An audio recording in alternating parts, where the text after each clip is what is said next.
day, mom and sir. My name is Shelami Berido Lambo. I am 36 years old, married. I have two children, ages 17 and 16. I am a Roman Catholic. I am a high school graduate. I have 6 siblings in the family, 3 sisters and 3 brothers. I am the eldest among of them. I have a work experience before in Kuwait, year 2011 up to 2013. I served 4 members in the family, the couple, the children, ages 10 and 8.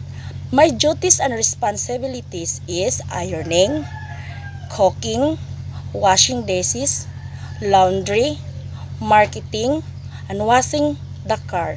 And also, I have a work experience here in Philippines 3 years. 2019 up to 2022.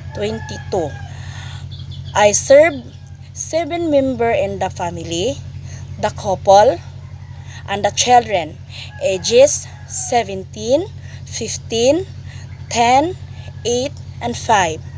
My duties and responsibility inside the house is ironing, cooking, laundry, marketing, and also washing the car.